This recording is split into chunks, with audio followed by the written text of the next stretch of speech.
one funny story, and it happens a lot. A couple will come up and the husband will surreptitiously try to push the sculpture over with his shoulder to see if it's strong enough. And the wife will say, "Honey, we could live here." And he'll say, "We couldn't live here."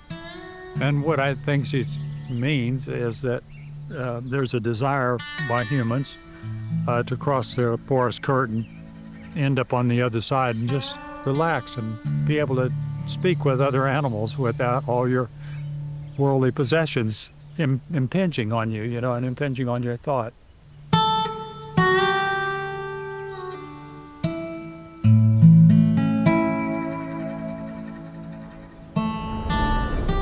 It's crucial for me to be the builder, the maker, and it always has been, to make those small decisions that end up making a piece more or less interesting. I always think that you get your huge satisfaction out of making something yourself and making the real decisions yourself. Huge amount of personal satisfaction. It comes from just working.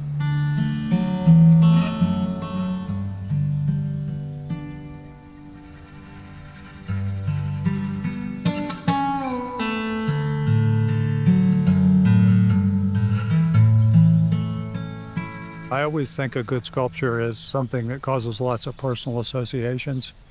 That people remember a bird nest, they remember their first kiss, they remember the Garden of Eden, they've seen something in National Geographic of indigenous people, building with the furniture maker, basket making, all these kind of long distant activities really, and childhood play, which is a huge part of everybody's psyche, and which I feel like we touch base with our hunting and gathering past. The imagery that comes up when you see it, your memories of the natural world, the walks you've taken, the places you've been, somehow harkening back to that as a touchstone through a sculpture. I think your subconscious plays an enormous part in your life. You're just not that aware of. When I was a student, I journaled at the advice of one of my professors. Then I realized that I had many trains of thought that I just plain ignored all the time. So I kind of had an architectural idea. I was like, I wonder how that gets made. I wonder how that gets made. And so when I started writing things down that I thought, all of a sudden I realized I had a huge number of things that I was really interested in was running behind your normal life.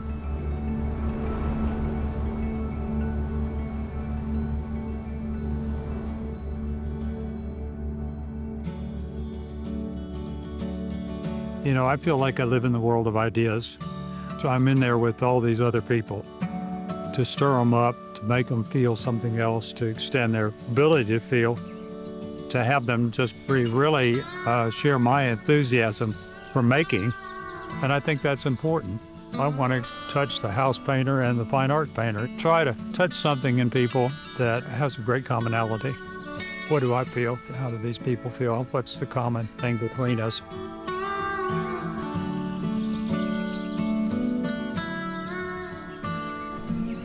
I thought it was a bit brassy to think that your work would be around 100 years from now. Why not just do what you want? Temporality is another thing that I would say marks my work, that I've generally made work that's temporary. I say every good flower bed has its day, and then you go make something new. I've come to feel that it brings viewers closer to a more essential connection with the artwork. You have to enjoy it while it's there. There's a way that when something is going to not last, people feel is a little bit different about it. If they really like it, it hurts a little bit, That's kind of part of the experience of losing something that you really feel is precious, and I feel like that goes with real life too. Given the opportunity to come back and see what else we could do here was really very attractive. The outside piece was only scheduled to last a couple of years. So they decided we'd take that particular element of the old work away and then build us a new work.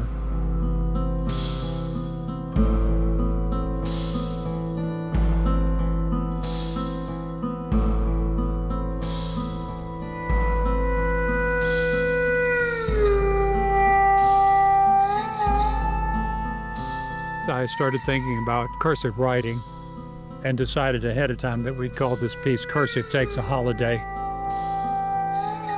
One thing about it is it has big looping, continuous effort. And you're supposed to stay within these 3 lines in order to make your capitals and your lowercase letters. And so my idea was that once school was out, the cursive would take a holiday and it would have a wayward feeling like, they're not making letters anymore. They're just free flow and all kinds of twists and turns and a sense of freedom. And the wind is blowing today and maybe that's blowing the sculpture around, who knows. So, the piece apes a kind of natural phenomena. Also, kind of wanted to run from the schoolhouse to the woods. And so there's a way that this kind of darts back towards the trees and so forth and settles back into the world, kind of a natural place.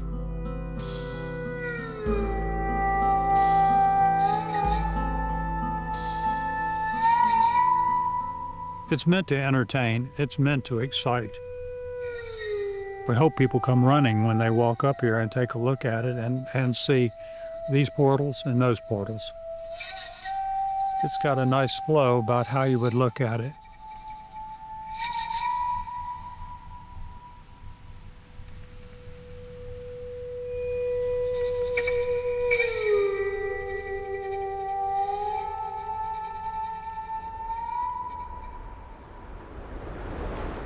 I think that immersion into a process is very promotive. It's good for you. And repetition is also good. If you want the endorphins to flow and you want to feel on top of the world, then a lot of times that's about repetition, and making these decisions as you work that true up an idea so that your mind thinks it or your subconscious generates some feeling and you're able to work that out with your hands, and there's a kind of a direct connection. Maybe if I'm working with concrete, I might feel differently. But if I'm working with sticks, there's no lapse between thinking something and doing something.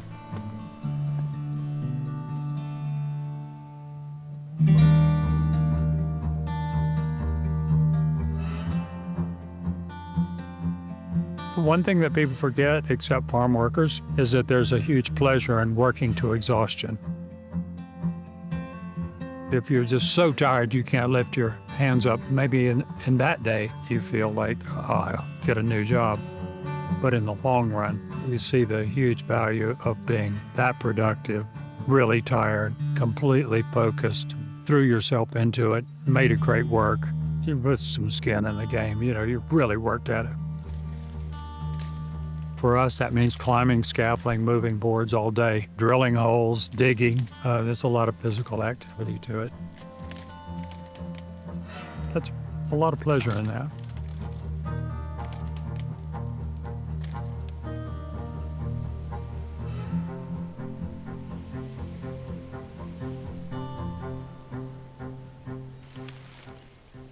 I make 10 works a year.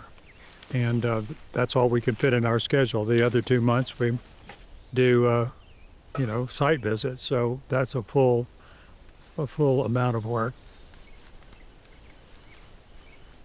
Just made huge amounts of difference to a great career. I've been working for 40 years. I work every day.